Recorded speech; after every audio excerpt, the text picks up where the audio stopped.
only 30 minutes up the road. Gonna put belt ass today. Gonna put belt ass today. A few moments later.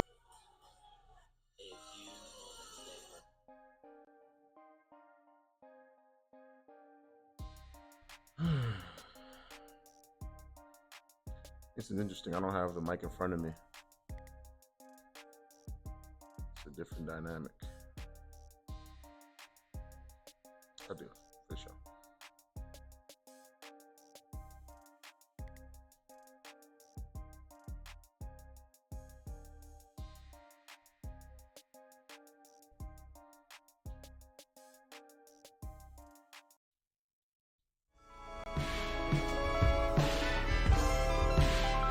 Let me talk my shit again. Yes, sir. Yes, sir. Yes, sir. Yes, sir. What it do? What it do? What it do? This is the Talk My Shit Again podcast. I'm clearly your more humble than hostile host, Cassius Cliff. This is how humble I am. As you see, I am not where I'm usually when I record. And actually, before I get into any of the content, please like, share, subscribe. It goes a long way. Much appreciated. But as you see, I done lost everything betting on these Eagles. I'm in a white background. All my paraphernalia, all my memorabilia, that shit is gone. I done bet everything and banked on that shit on the Buccaneers game, and I lost it all. Now, do you believe that? Probably not. But all in all, that shit is believable because we got embarrassed, absolutely embarrassed 2 weeks ago. And as you can see, along with the team, I also took a bye week because that shit was painful to watch, painful to go through, and that shit was over early. I mean, we're talking about 24-0. It was embarrassing. But obviously, we're moving on to week 6. But before we do that, we do have to touch on what happened in that Bucs game because I'm not necessarily ducking it, but I had to take, some time to actually sit and think about what happened and also just kind of be real with myself in terms of where the team is at, where it could possibly go, and honestly, like what we have been since last year, maybe the last 10 games, last 13 games. Obviously, it's not been great, but things are going to be changing very soon, and hopefully Sunday is the first, not even Sunday, tomorrow is the first step in the right direction because the ship ain't moving right now, and nobody can argue that shit. It's just clear as day. That being said, let's go and look at the Week 6 injury report. Obviously, this is actually not even the most updated Week 6 injury report. Everybody's healthy. Everybody's ready to go. Everybody's practiced this week. There are no nagging injuries. There are no excuses. And we're going against the Cleveland Browns. As you hear, and as you probably already know, the Cleveland Browns are not a good team. So this should not even be competitive. And if it's competitive, it should be competitive early, and this game should be over by the end of third quarter, beginning of fourth quarter. There should be no ways around that. I don't want to see a close game. Because if we have a close game against this Cleveland Browns team, we got a lot of shit to really look at, and really, this is going to tell us the fact that we're probably going to be just above 500, if not below 500, because that's not a good team. But as I said, we're going to look at this Bucs game before we kind of highlight and touch on the Browns game purely because that's where we're at right now, and we got to move on to Week 6. As I mentioned, or probably as you probably was aware, there was very little good in this game, and we're going to look at the good, which is very few, the bad, which is a lot, and the what the fuck and the ugly because there's just more than enough of that to touch on and look at. And as we're looking at right here, Jalen Hurts, we're already down, pretty much already skunked and blown out. Actually find Paris Campbell in the end zone for a touchdown. That was great, especially the fact that we're actually able to drive and complete a drive. Yes, it took us 14 plays, and it took us a fourth down play to score that touchdown, but that was huge. But if you haven't noticed up to this point, and if you just take a second to look, there's been very few times in which we gave the ball to Saquon Barkley early and often, and even to start off a drive, 1st and 10, and this is what happens when you do that. 1st and 10 to start off the third quarter, the second half of the game, he busts it wide open, even on a bum ankle. This is what lets people, correctly or incorrectly speak about the coaching staff and this team, that not only is Nick Sirianni calling a bullshit offense and he still has his hands in the kitchen, which he should not have his hands in. This is coaching malpractice all around when it comes to this team. There's too much talent, regardless of the injuries from that week 4 game, and even from week 2 on. There's too much talent on this team for us to be banging the table for a guy like Saquon Barkley to get the ball where he had the ball in his hands a total of 12 times. 10 rushes, 2 catches, and it's just over 100 yards. in total from scrimmage. That right there is coaching malpractice 101. We just can't afford that. Given the fact that not only we're not leading the division, but we already lost 2 games. We just don't have the room to really be messing around and acting as if we're 10-1. We're not. This is not last year. This is a whole new year, and we already took two L's, and we hadn't had 2 losses this early in the season since 2021. The past 2 seasons, we've had over 10 wins to start off the game. 10 wins and less than 2 losses to start off the season, back-to-back seasons. So we're in new and uncharted territory, and we just can't really mess around with this because we're just not that kind of team where we have that kind of space and really latitude just to fuck around. That's not what we are. And as I mentioned, there's very few good that we can pinpoint and look at. But the fact, you would think it is a flex going into the season that your rookie corner is playing well and he's one of the best defenders on your team. But the fact that he is, by my estimation, with my eyes telling me, the best DB on the entire team, that is good and horribly. That is a horrible malpractice by Howie Roseman and really the coaching staff. Because there's too much talent on this team for Quinyon Mitchell to be the best DB on this team. But as you can see here, the guy's a stud. This is Mike Evans, not your run-of-the-mill cornerback. But obviously, he's not the only guy that actually made plays and stepped up in that Bucks game. Isaiah Rodgers, who has had his bad moments, actually making a block on his extra point, and Keely Reno doing the rest. That was huge. Obviously, it gave us, at least as fans, a little bit of hope that we can get back into this game. But as you already know, even though I did predict 21-17 Eagles in Tampa Bay, this shit was over early, and it was 33-16 for the end, as we already know. And that was the very few good that we could even touch on and even talk about. Moving on to the bad. Saquon Barkley, obviously this is early on in the game. This is one of the, few chances in which he had to make a huge imprint on the game. And this is a broken play. This is just backyard football, essentially. Jalen trying his best and barely missing Saquon, which probably, if he had an opportunity to catch the ball, this is a house call. We saw earlier that run where he broke it wide open, almost took it to the crib. This is the kind of things that really, obviously, you will harken back to, and it feels like it bites you in the end because a play here, a play there, maybe the game changes. But ultimately, a play like this is not why we lost by more than 2 scores. Nakobe Dean being one of our best defensive players and absolutely whiffing on this tackle is exactly what we're talking about when it comes to this team being just not coached properly. Vic Fangio admitted it, and it's clear as day. We were not ready for this matchup. And aside from one matchup against the Bucks, with Jalen Hurts being the quarterback for this team, we're 1-3.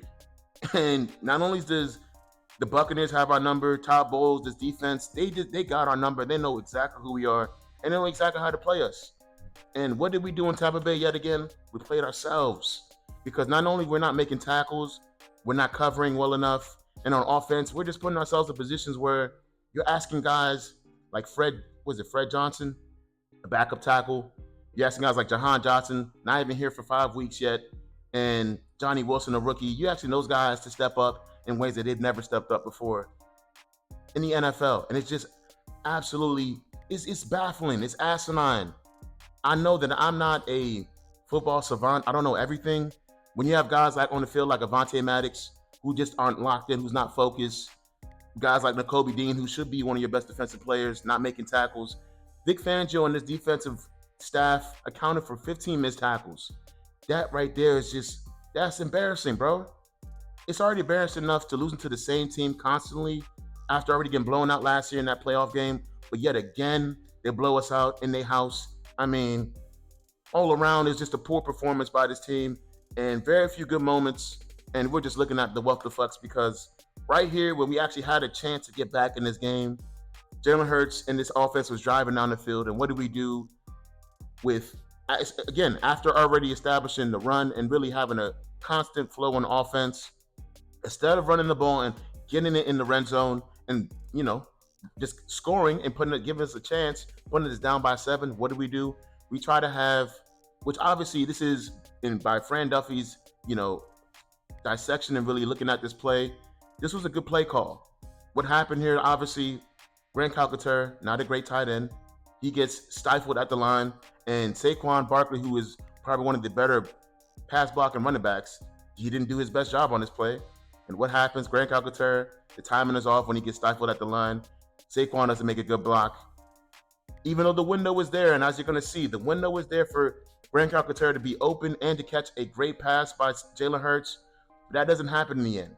Because even though there was only one turnover accounted for by Jalen Hurts in a game where we turned the ball over twice, he did fumble the ball twice. One was covered by the defense, one by offensive lineman.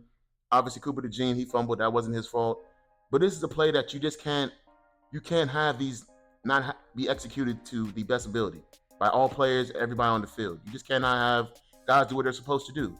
If Grant Calcaterra was a great route runner, a good tight end, he wouldn't have got stifled there. He would have got open when he was supposed to be open. The ball would have been delivered in the open spot of the field. If you listen to Fran Duffy explain this, if you've seen the video before, it's clear as day. And as I was watching in real time, I knew Jalen wasn't just holding on the ball expecting somebody to be open. I figured by the way he was holding the ball, even though it wasn't clear in live time, somebody was open. But obviously you can't see that given the way the game was showed in the telecast. But as you can see right here, Grant Calcaterra, he's going to be open. He is open. But what does Saquon do? He whiffs on the block. Lavonte David recovers. That's a strip sack. End of that drive. And really, that's the end of our chances to actually get back in this game and be competitive. Because before we knew it, this game was over, dead and gone. And it's happened way too many times going against these Buccaneers who, they're not world beaters. They're not, even though they, by everybody's account, and by everybody can tell, they look like our fathers, we look like their sons. That's not the case. Because these are not Super Bowl champions. At least not with Baker Mayfield. Yes, Tom Brady was the first to beat, Jalen Hurts and his team and smash them in the playoffs. But again, they didn't win the Super Bowl that year. That being said, though, we have a lot of work to do, and we have the Cleveland Browns in Philly, which is where I am, which is why I don't have all my shit behind. But we're in Philly right now. We have the Browns tomorrow, and we have a great opportunity not only to write this shit, but really to earn our respect and get our lick back. Because we should not be sitting here at 2-2 and dying to beat a horrible Browns team. We shouldn't be here, but yet and still we're here. And why do you think we're here? I'll give you some clear evidence why we're here. Still be Take a listen. gaming? Hell yeah. We gotta get on there one more time.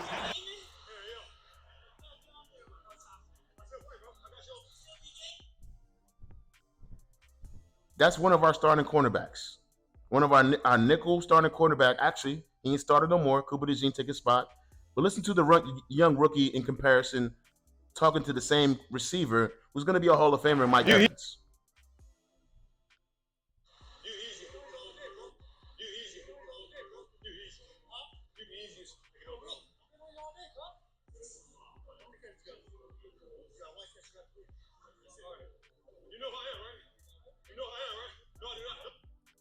Everybody knows who Mike Evans is. I respect Mike Evans as well as Chris Godwin. Those guys are studs. Two former All-Pros. They've earned their stripes. They're Super Bowl champions. But you have a young rookie who hasn't played half of the season yet, who is not afraid, who's not ashamed, and really he's just maybe he may not know well enough. He may not know what he's going up against in terms of Mike Evans. But the guy is showing zero fear compared to a guy who's a vet in Avonte Maddox. This guy's concerned about Fortnite and playing video games. You getting your back blown out. And you talking about Fortnite, dog. This is the kind of shit that no matter what kind of talent's on the team, it is hard to compete against teams that are serious, that are locked in, that have something to play for.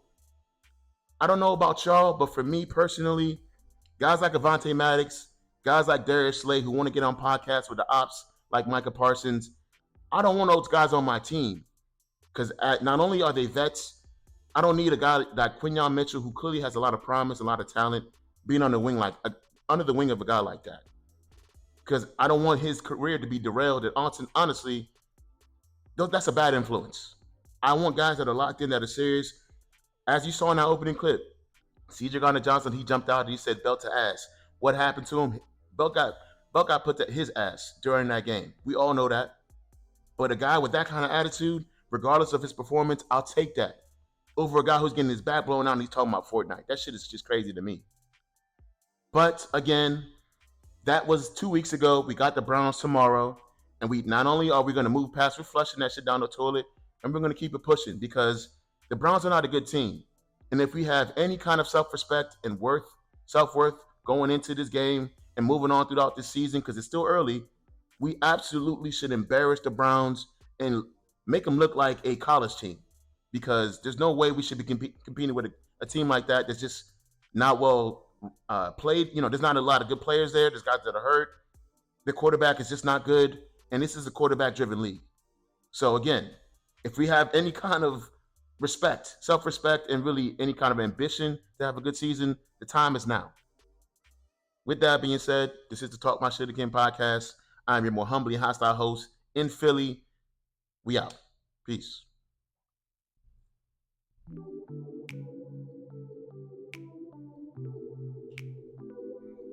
What's that? Oh, that means good?